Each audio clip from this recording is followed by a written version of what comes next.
Welcome to the Defion Productions podcast. This is Don, the hardest working nobody in Bitcoin. Shortly, we'll be joined by Troy, the hardest working nobody in crypto. Big day. Wonder why. 100K Bitcoin finally breached it last night around 10-ish Eastern time. Hit the 100K mark. We got all the way up to around, on some exchanges, and some people were tweeting that we hit around 104. Woke up this morning around 103. As we sit at this time, 11:43 a.m. on December 5th, 2024, we're hovering around the 101 range, just slightly under at 100,827. ETH is performing pretty decent as well, right around 3,900. Solana, Troy's favorite altcoin, 238.45, sitting in fourth place because XRP had a pretty big week and is sitting at $2.37. We almost got there a couple weeks ago when I was in Dallas. We just got right under around 99.7. Spent the next 2 weeks trying to get there, getting rejected, trying to get there, getting rejected, getting as low as 91. And then yesterday we started the day around 94,000 and we ended the day about $10,000 higher, finally eclipsing the $100,000 range, which is a big psychological milestone. There was a lot of celebrations on YouTube, and a lot of celebrations on X last night.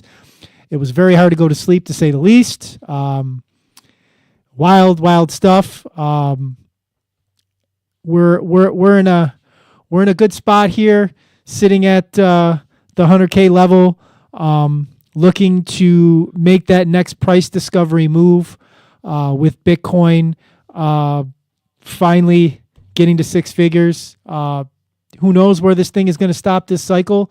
The price predictions that we've talked about in the past, going anywhere from 150 to 250, and some of the CNBC analysts talking about 500,000. Like, it's crazy to think about. It's wild when you think about those numbers, but hitting 100,000 before 2025 and hitting it with a month or less than a month to go in 2024.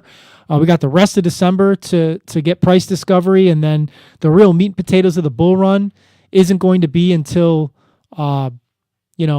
probably summer of next year, I'd say. And here we are already at 100K. Let's bring in Troy and see what he's got to say and see how he's feeling. What's up, brother? How you doing? I'm very happy we hit 100K, but one I thought of. What did you think of? How cheap Ethereum looks compared to Bitcoin, and what happens next in the next phase of the bull run. Now, this is a huge milestone for people that've been in this space for the last. Everyone has their own journey, but you've been involved in this space for over a decade now. This is a huge milestone. Like, how does this change the game? Because now that we're sitting in 100K, we're in price discovery mode. Like, this is a lot of steam, and like the sentiment is super bullish. People are talking about it. You're starting to get those people that been sidelined. What does this mean, like as a milestone, as far as the market and psychology, like it's like your own personal milestone, and as far as the market's milestone, what does this leave for the rest of us? On the personal note, I kind of went through all the emotions a couple weeks ago when we were getting close to 100. So I kind of got that all out of my system. It felt great last night, I'm not going to lie, and it was definitely hard to sleep.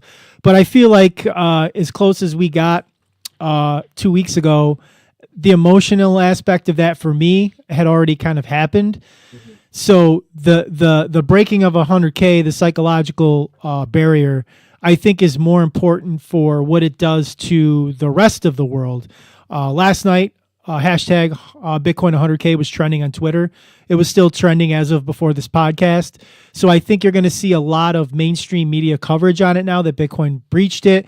I think I was in a Spaces last night listening, and they were talking about studies that were done on what level needed to be reached for people to finally accept that Bitcoin was here and here to stay. And most of the studies pointed to 100K being that number. So I think now that we've breached that, I think it's going to allow many of the retail side of investing to take a look at this and say, you know what, it's safe. It's a place for me to start storing some value, and I don't think it's going anywhere, and I'm going to allocate some funds to it.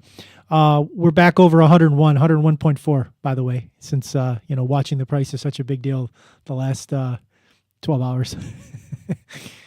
There's this cool meme I was looking at earlier on Twitter, and it shows like, let's see, this one.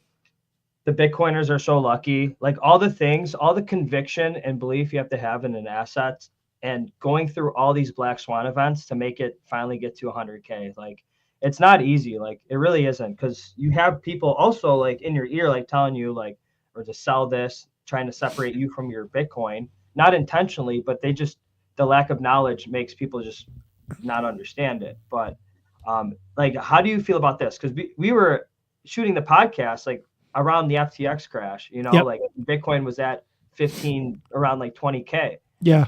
So like there's all these things that are going through my mind. And this can also cause PTSD going into the bull run. Like one thing I'm mindful of is letting my trades develop and ride, because sometimes when you have PTSD and you go through all these events, these negative events, you're going to be very like paranoid, and that could be a good thing. It could also be a bad thing. It could harm your bags, but just don't let your past trading or any events influence you. Like keep it in the back of your mind, but don't fully like rely on that event, because that could hinder you from making money. So what do you think about like all these events? And finally, here we are, a little over 100K now. My entry into Bitcoin was right around when the Mt. Gox crash was happening.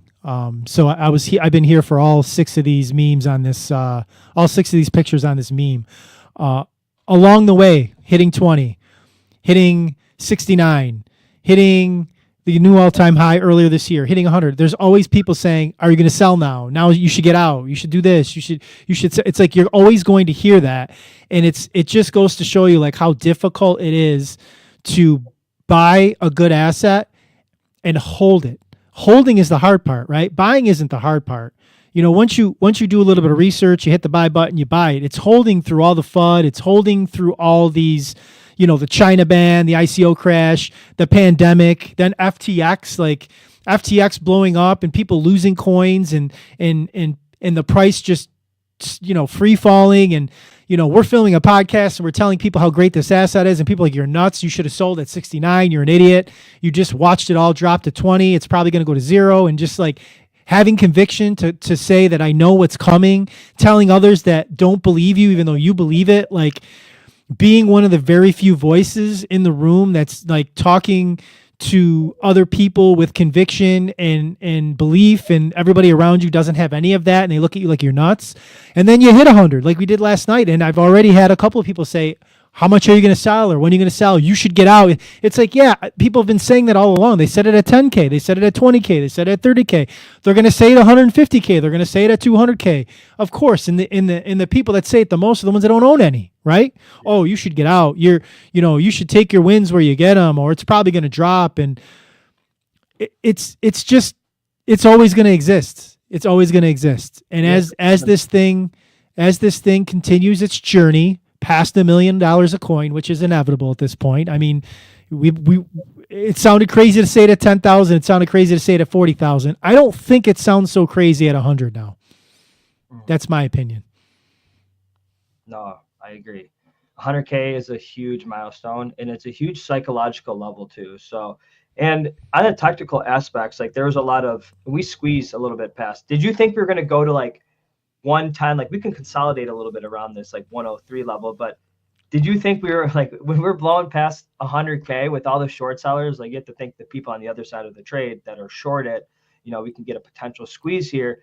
Like, did you think 103K, like, was that like a little like, oh, that's just 103, or like were you waiting for like 110, like a big candle over that? Because that's a pretty big level, So what was your thoughts on that? My thoughts watching it last night were, I think what happened 2 weeks ago was actually good, even though at the time we were frustrated, and we've been frustrated the last couple of weeks. I think we cleared out a lot of that sell wall that I assumed would be there at 100, because my original thesis was we break 100 and then we just cascade down because of all the selling that would occur. But I think that people were moving their price points because it just kept missing that 100, And I think it was flushing a lot out, that when it finally got past 100 last night, it didn't stop. It just kept going. I mean, it got to 104, 4,000 more past 100, but like it's crazy now that we're in a territory that every $1,000 move only represents 1% right now.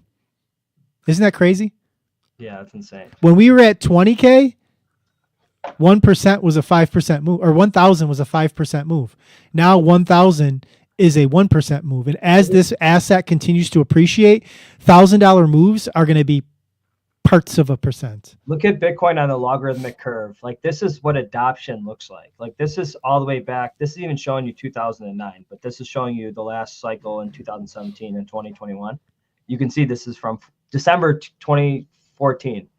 And you can just see this is what an adoption curve looks like. And that's volatility playing in your favor. That's what people who do not understand investing, people that do not understand allocating to assets that appreciate over time, you need that. You need that volatility. You need to drop 20% sometimes. You need to drop 30 or 40% sometimes to get the 150% gains or 200% gains or the CAGR of 40% a year. You have to have that. Look at these pullbacks every cycle. You have 84, 77. Looks like the pullbacks are less every time, but you have to build in the bear market. Like the building in the bear market's what create wealth, accumulating good assets. And, this is showing you like we've been in the bull runs since like January, like 2023. Like it's been up only really. So just keep stacking those sats. I'm more of a trader. Don's more of just, investing in Bitcoin and stacking sats. But like on a technical aspect, everything is long. Like all my systems are long. You can see we're in a huge trend. We're in expansion. We broke out of this period of consolidation. We were consolidating. It was a mean reverting market. You can see the past from like March, the top in March of 2024 to basically November, we were mean reverting, but now we're in expansion. So like, the thing is, I don't like for people that do have PTSD, there's some people that are viewing this that's been around longer than a cycle or just getting involved, like that's seen a lot of things with the FTX. Like I know that's the most common to people that are crazy in this space, but these are the opportunities that present itself. Like it doesn't look like an opportunity in the time being, but look, we're a year and a half out and we're sitting at 101,000. Solana sitting at 240. This dropped down to $8 after the FTX crash, and that was a great opportunity. So, and another thing I want to mention is when you're looking at your coins, you have to use Bitcoin as the denominator. If you're comparing, good point. Yeah, very good point. Because if you're comparing your asset to the USD value, that's cool and all, but like you want to hold on the dominant and optimal asset, and by doing that, you have to compare the assets' relative strength to each other to determine which asset is outperforming the other, because you want to bet on the fastest horse. While you're bringing that up, you want to pull up that tweet from Chris Dunn with Bitcoin making a new high against gold, because you're basically making that point of like, Bitcoin Bitcoin denominated. Hold on, I don't see that, but let's talk about this real quick. Okay, go ahead. Yeah, Donald Trump tweet, or what is this on? Yeah. Congratulations, Bitcoin. Truth Social. You're welcome. I love how he takes credit for it. Together, we will make America great again. He is the first Bitcoin-friendly president, and ever since he won the elections, like things just been going parabolic. But that's just one factor. There's obviously like global liquidity and macroeconomic factors involved. But like that's cool. Like we have a Bitcoin-friendly president, and he just got a new. They got rid of Gary Gensler, so they have a new crypto-friendly guy on the board. Paul Atkins. Actually, while we were filming, my mom texted me to ask me what I thought about him.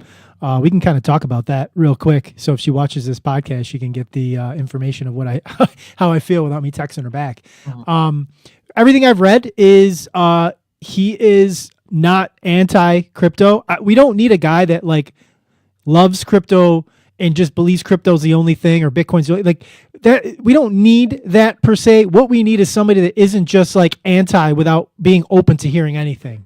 So from what I've read, he isn't like a Bitcoin maxi per se, but he's open to the idea of crypto, and he isn't going to stifle. That's all we need. We just need somebody to just not get in the way and just regulate the SEC the way the SEC needs to be regulated, take care of traditional markets, and just leave us the F alone. And I think we will probably get that from this guy.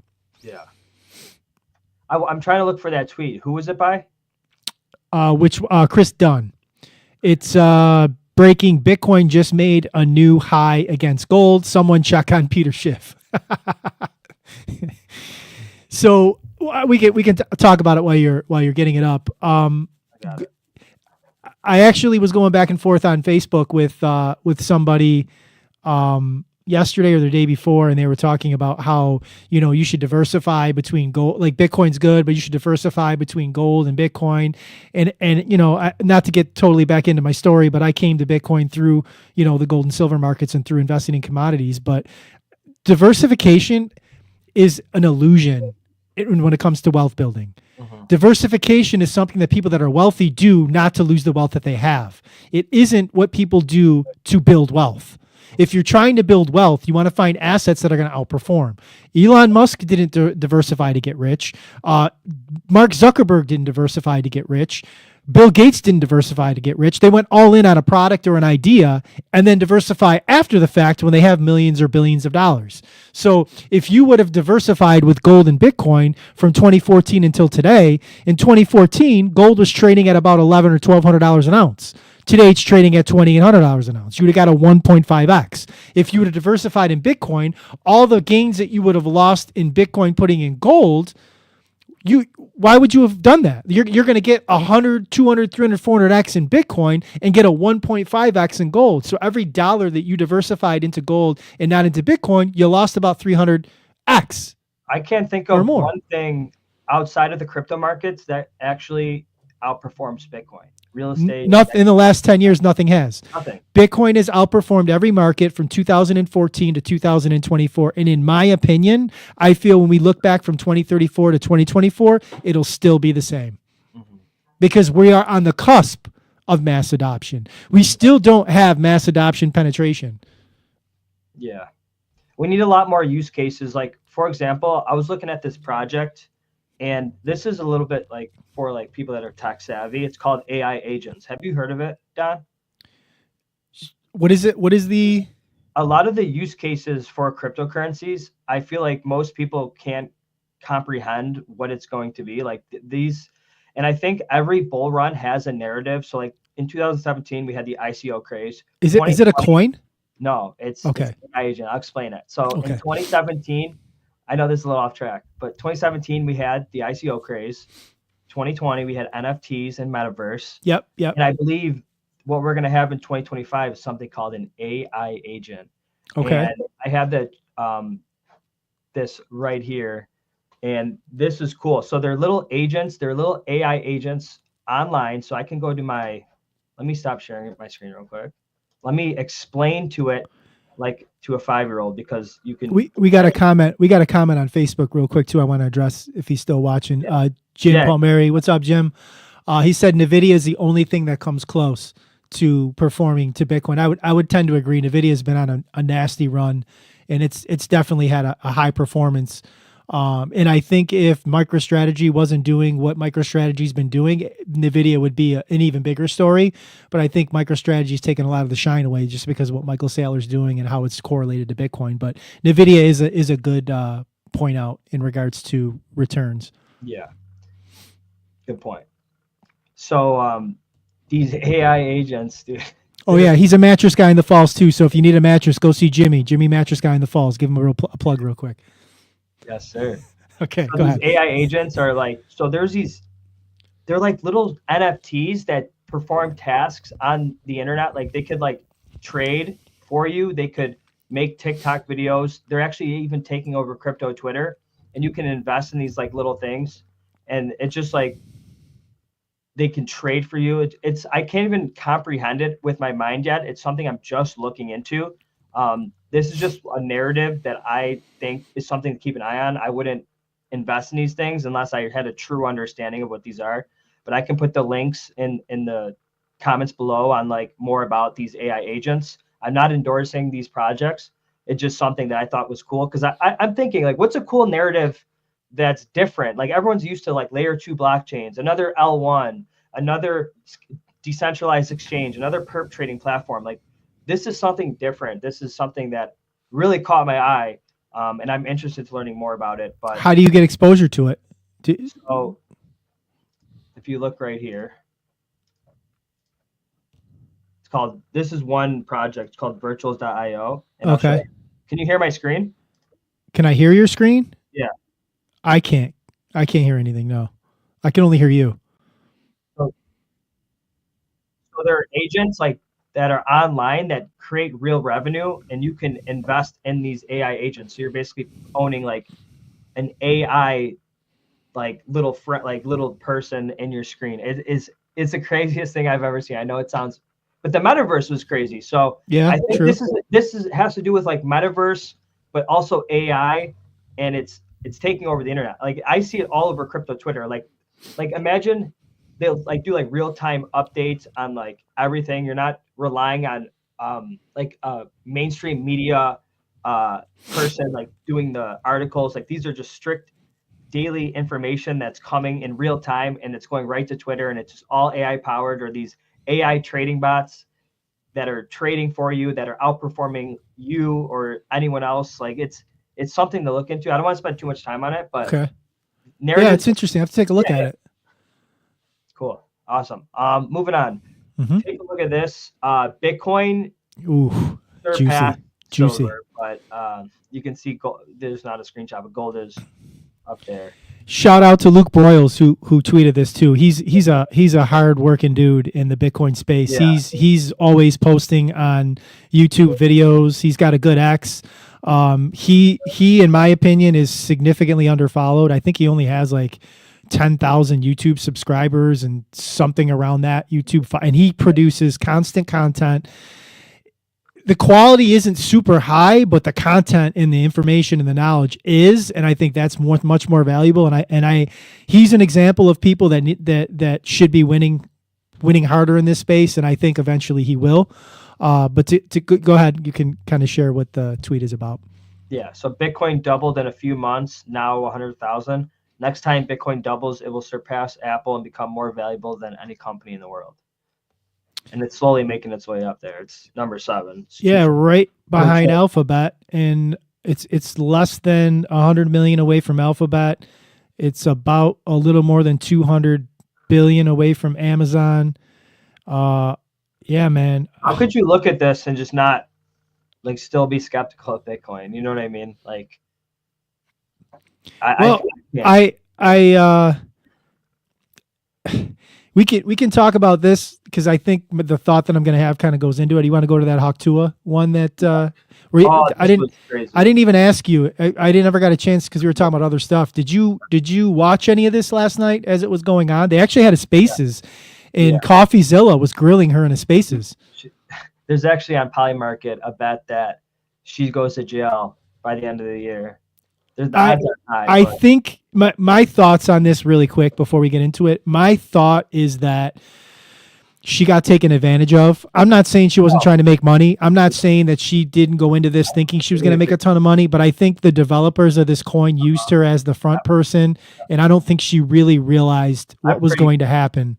The probabilities of that being true is more likely than not. I would say that. But I definitely agree. Like this happens common. This is a common thing to celebrities. Like the developers or someone in this space will like reach out to them and get them to promote the token, and then they'll just rug everyone. So you have to be careful, especially. But they don't know better. But like seriously, like a lot of people lost a lot of money in this, but it's terrible to see. It's something I don't like of this space. Can you see the comments, Troy, or no? Yeah. Can you see the comments on Facebook on the screen? Dominic Macri has a comment. I think he was talking about what you were just talking about with the AI. He said it's interesting because my friend from work is using AI bots for trading in traditional finance. I can't even conceive that. Yeah. No, Jeremy Daniels just said Spitcoin with Hawktua. It is good. Oh, ETH is moving. Here, I'm going to give this for Dom. For Dom, if you're watching, ETH is bullish. All systems are showing long. All trend following indicators are long. Over 39.11. Yes, and we have some short sellers. Like 3,000, we have a sell wall there. So if we break through that, that's more momentum to the upside. I would definitely I leveraged this back at like earlier, like before the breakout when the systems first went long. But I'm personally going in the spot, and if you're in spot, like just sit tight, like be patient. This thing's got a lot of room to go, so that's cool to see. So Dom's the ETH man, so yeah, Yeah. cool. All right. Back on the Hawk Tool real quick. This is a good lesson to people that are trying to enter this space and make some money, and they're like, Bitcoin's 100,000. I don't have $100,000, and I want to 10x, 20x, 100x, 30x my money. And you see some coin like Hawk Tool, you're like, oh, I can get in super early, and I can really quick make some money. This thing launched with a market cap of 500 million, and within 10 minutes collapsed to 60 million. The money was in and out so quick. The insiders made all the money. The retail was left holding the bag, like most other meme coins. This goes back to the argument that I have that meme coins are a net negative for the space, not a net positive. And then you have somebody like Haley Welch, who's kind of left out there as the face for everybody to crush. And to be fair to her in some way, like, these celebrities, I mean, if I was a celebrity and somebody came up to you and said, hey, I'm going to give you 30 racks to just promote something, and all you got to do is just say, hey, I'm my coin, Hawktua, Spitcoin, or whatever the hell it is, go to this website. Like, how do you turn that down? I mean, if you're ethical like we are in this space, you're not going to do it. But I'm saying, like, for them that don't know any better, that are on their 15 minutes of fame trying to make money, how do you say no to that? You know what I mean? And they say, oh, we'll give you equity in the coin. If the coin goes to 10 million, you're going to, you know what I mean? So somebody young and dumb and doesn't know any better, they can easily be taken advantage of. And then you take advantage of the retail space coming in. I wholeheartedly will keep continuing to say, do not invest in meme coins. Do not buy meme coins. If you're going to shitcoin, because everything but Bitcoin to me is a shitcoin. If you're going to shitcoin, at least go into ETH, Solana, or some coin that's in the top 10 or 20 that the likelihood of you getting completely rugged and losing all your money is next to zero. You might lose money, but in a bull market like we're in right now, I was even telling Troy this, even as a Bitcoin maxi, you can throw a dart at the top 50 and comfortably not lose money, and your gains will be different from maybe a 2x to a 20x. Like, who knows? In a bull market in crypto, you stick with the top 50, you're not going to lose money. But if you put money in these meme coins, you put $100, $200, $1,000, it's 99.9% of the time you're losing every dollar, or you're going to be left with dust. I've said my piece. I've made enough videos on it. I won't talk about it anymore. Done. Yes. Well, you went wrong. You're supposed to counter trade and buy Hawk or straight to a prison. So this is another meme coin my buddy bought into. He gambled into it last night and went to bed, and he woke up. His account was like up to like 14K, whatever, from like 2. He didn't sell. And it just right, like silly. Like, this is the market you don't want to get involved in, because it's just it's gambling. Like, this is a casino of crypto. Like, if you're doing this, you're gambling. 100%. Yeah. But yeah, I mean, one thing I'm focused on are like quality projects that have utility infrastructure, not these like shit coins, you can say. I mean, I will still consider these shit coins. Anything besides Bitcoin is a shit coin. 100%. But what I like to do in the market is find assets that can outperform Bitcoin, because it's very hard to find assets in the real world that can outperform Bitcoin, but there are opportunities in the crypto space. One thing I'm keeping an eye on is Sui. This is right now Bitcoin. Chop Suey? No, it's another layer 1 blockchain. It's something compared to Sol, it's about to break out. So if it's outperforming Solana or Bitcoin, that's something I want in my portfolio, because Bitcoin and Solana are the dominant assets. They're outperforming everything. So if you can find an asset that can outperform one of the two, so what I like to do is just take Sui, compare it as the Sol denominator, and you can see, we're about to break over this level on the Sol Sui chart. Sol Bitcoin looks bullish right here if we can break over this resistance, and Sol ETH looks pretty bullish right here. So this is it in the UST denominator, but this is I just wanted to talk about this really quickly, because this coin is the one that I'm and it's important to be able to rotate too, and as narratives change, being comfortable with selling or rotating into the optimal asset. If you don't want to sell, then rotate into the optimal asset that's outperforming, and just constantly use like a barbell strategy to constantly rotate into that dominant asset, but also make sure that you're protecting yourself in wealth preservation, because each phase of of the journey, like you have to change your strategy. Like to get to 100K, you're gambling on shit coins, right? But that's my philosophy. It's if you're just gonna buy Bitcoin, stack away. Like there's no good and bad. It's always a good time to buy Bitcoin. And but like as far as these other coins, like they have big corrections. So you want to be able to change your portfolio and adapt as markets change, and as well as Can you really quick for our viewers? Can you, because I was just responding to something on Facebook. Can you respond to someone who thinks XRP could potentially go to $1,000 or $10,000 a coin, and tell our viewers about tokenomics and how it's just not possible for certain coins because of their supplies to reach certain price point levels? Can you talk a little bit about that?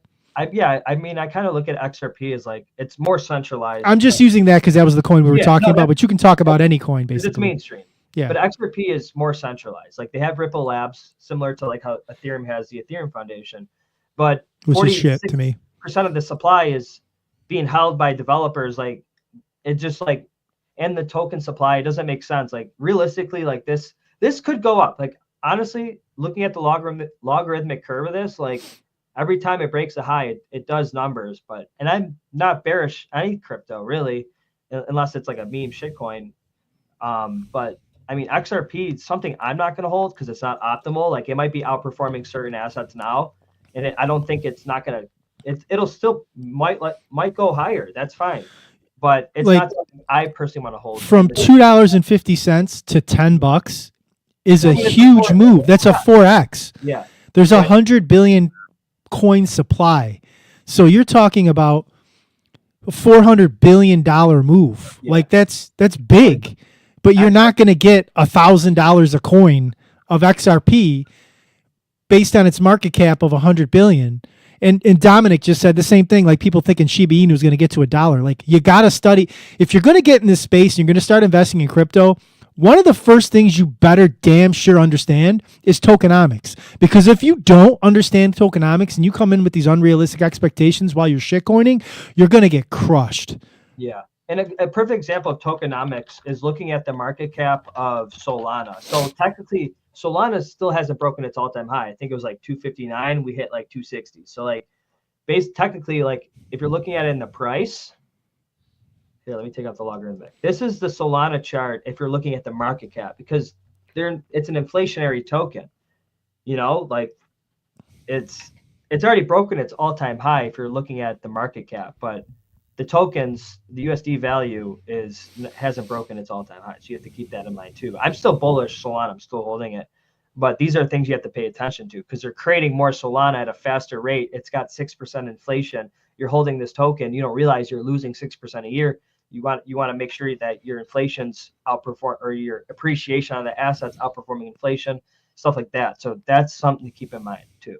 You could easily just look in the white paper of each project and just look at the token distribution and see who holds the majority and understand that because that's the more decentralized the project is, the better. You know, Bitcoin's decentralized, it's deflationary. Solana's deflationary. Well, you're getting all these influencers on TikTok and Instagram to really start talking the XRP, and they're saying these ridiculous numbers, and the odds are zero that any of these numbers are going to be hit, and it's because people do not they see, especially when Bitcoin hits an opportunity like Bitcoin hitting 100K is gold for these like high follower influencer accounts that don't know shit about Bitcoin or crypto truly to come in and say, oh, I got the next Bitcoin, or I got the next coin that's going to reach 1,000 a coin, or this is the next 100x. And it's like, dude, if you understand anything about tokenomics, you'll know that everything that this person is saying is complete and utter bullshit, and they don't deserve probably 90% of the followers that they have to be monetized with. No, I completely agree.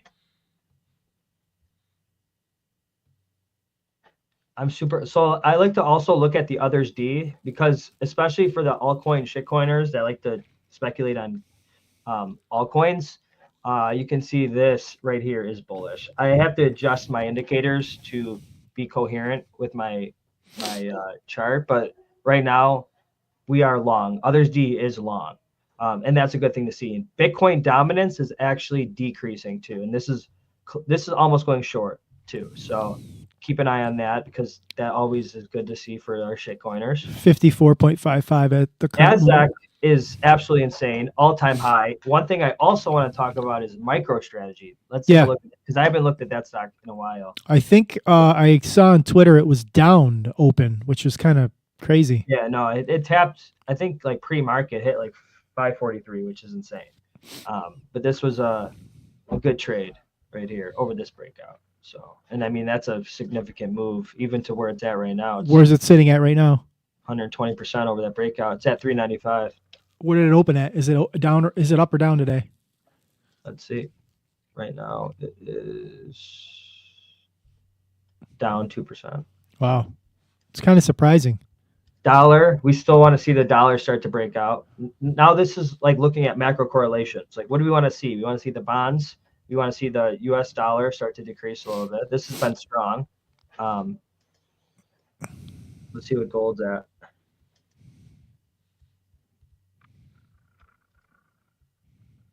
Cool. Awesome. All right, let's move on. Yeah.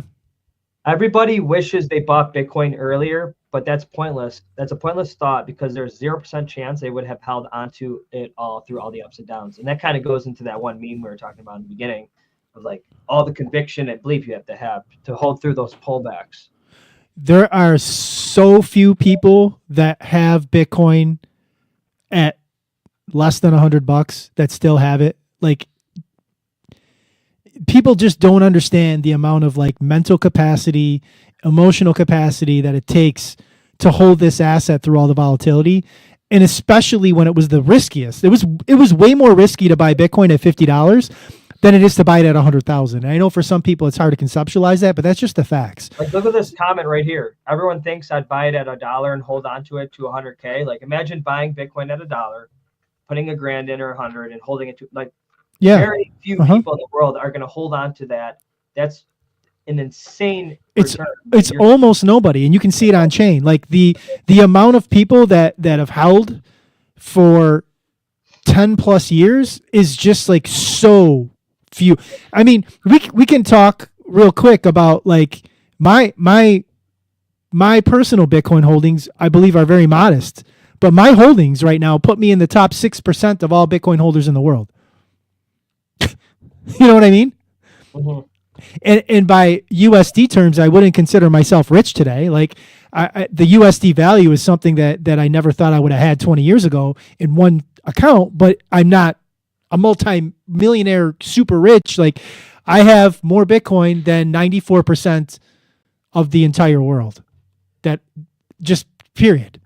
Mm-hmm. Like it's wild to think about. Like as this thing keeps appreciating, how difficult it's going to be to get to one Bitcoin, and there's going to be sellers at every level. Even long-term holders are eventually going to find a level where they're going to start to sell some. Even if somebody has like 1,000 Bitcoin and they've held for a long time, like there's going to be levels where they're going to be like, oh, I'm going to peel off 50 here, I'm going to peel off 20 there. So then that'll get allocated into the system, and then not everybody's going to be able to buy a whole coin. It's going to be partialed out to certain people, and you'll have many, many people owning parts of Bitcoin, 0.1, 0.05, 0.3, like spread out. Like at every price point, there will be sellers as there'll be buyers. So there's only 21 million. So even these big accounts that you see now that may have 1,000 plus, like the big whales, there's going to be certain price points where they're going to sell some.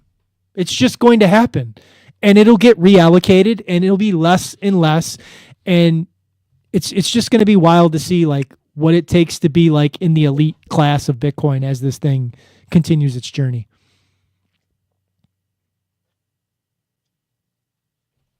And it's been a journey. Oh, that's for sure. And then another thing I want to talk about is this from Bitcoin News. I didn't see this. Did you send me this? Yeah, the Financial Times, after Bitcoin reached 100K, issued an apology. Financial Times releases most cope-ridden apology of all time. We're sorry if at any moment in the past 14 years you chose, based on our coverage, not to buy a thing whose number has gone up.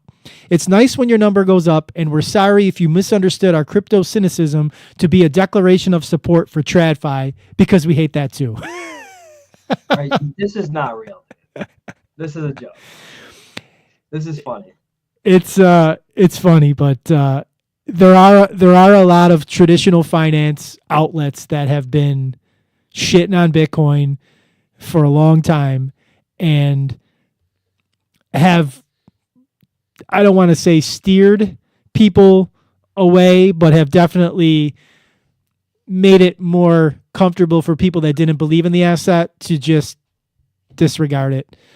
Peter Schiff aside, you know, I've been around long enough to see many of the financial outlets that now speak very highly of Bitcoin and the crypto space telling you that, you know, Warren Buffett says it's rat poison, so it's garbage, or not to invest, or so many better ways to put your money, or it's going to zero, it's a Ponzi scheme, all the usual FUD. And honestly, even at 100K, I'm still seeing people on Twitter say it. Like I bookmarked a bunch of tweets in the past year. I was looking through them last night from like February and March of like these gold guys that were saying there's no shot Bitcoin gets to 100K. It'll go to zero before it'll go to 100K. And I was retweeting a lot of that stuff last night. But you're still going to see it at 100. You're going to see these people say, oh, it went to 100, but like it'll never go to 200, or oh, $1 million is never going to happen, or fight, whatever the case may be. There's going to be haters all the way up through what it is what it is. I mean, there's haters of Apple still, and I mean, there's haters of Amazon. Like you're never going to get 100% participation. You're never going to get 100% of the people agree on everything or anything. So it is what it is, man. You just put your head down and grind and buy what you believe in, hold what you believe in, and keep it moving. Could you imagine we get this pattern right back down to 98K? Then we do, right? I mean, if we do, we do. Yeah. We're still holding either way. Yeah. How much time do we have on this podcast? Got about 18 minutes. Okay, cool. How do you feel? Like on a personal level, is things good?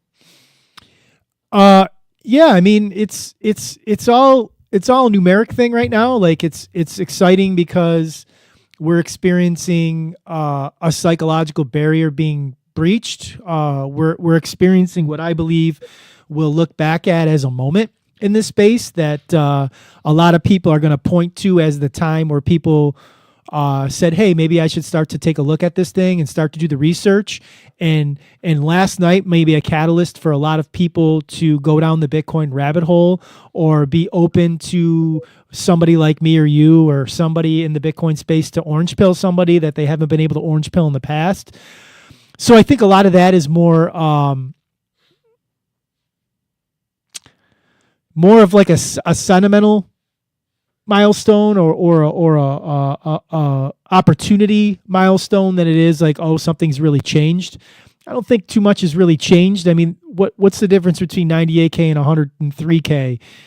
What's the difference between 75K and 80K or 70K and 70K? Like, it's just a number at this point, and there's been so much along this journey of gyrating from a high number to a low number that you kind of get immune in to the actual like price part of it.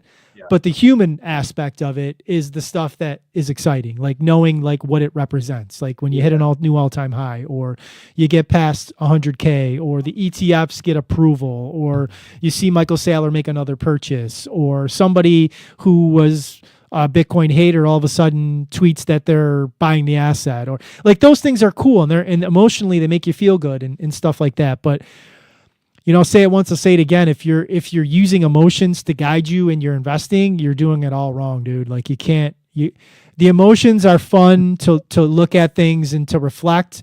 Emotions are no good when you're making your actual allocations and you're making your decisions. Systemize everything going into this market.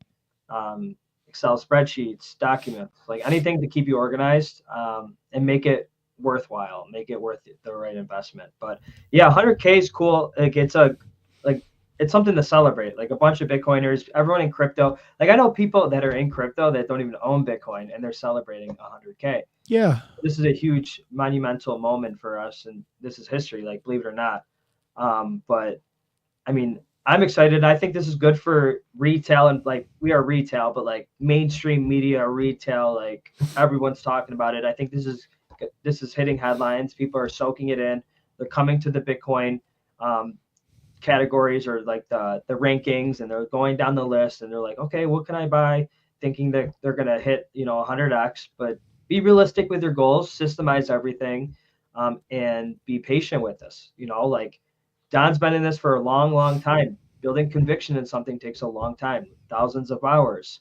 So do your thousands of hours. There's always going to be another bear market. Markets are cyclical. So there's always opportunities. It's not like you're never going to have another opportunity like this. It's just the window of opportunities closing as the bull market is getting riskier, things getting more inflated. But it's never too late to learn. A little bit every day adds up. So that compounds. I just had a thought. I want to see what you think about it. You know how in traditional markets there's a financial threshold to be considered a accredited investor? Mhm. You know how that exists? I wonder if one day we'll see one Bitcoin plus 1.0 Bitcoin or higher people being considered accredited investors. Like Yeah. that being a threshold. One Yeah. Bitcoin or more being, obviously the USD price Wait, what is associated with Bitcoin will have to reach a certain level potentially. But when we start to look at Bitcoin being considered one of the great assets to own, in our opinion, the greatest, but as it moves up the scale of how other people's view it, especially more mainstream people view it, I wonder if at one point in time there'll be an accredited investor tag associated with the ownership of one Bitcoin or more people, because Yeah. it's like right now you're in a elite class of holders if you have one Bitcoin or more. Yeah. I mean, the whole British hodl skit or shtick for the last year and a half has been get to one Bitcoin.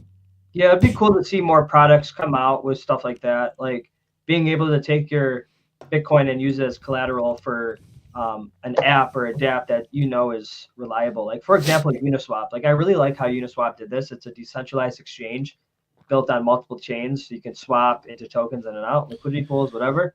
But I think what they did a $15 million bug bounty for anyone that can debug or find a bug in the code and the smart contracts.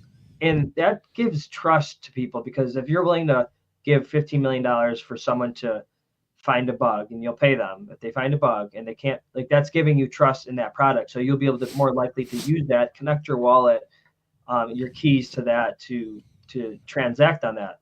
So that's a good point. Like that would be cool to see, like whether it's an accredited investor or just other things that we can do. Because I know there are products out there right now, but I want to wait till they're more developed. You know what I mean?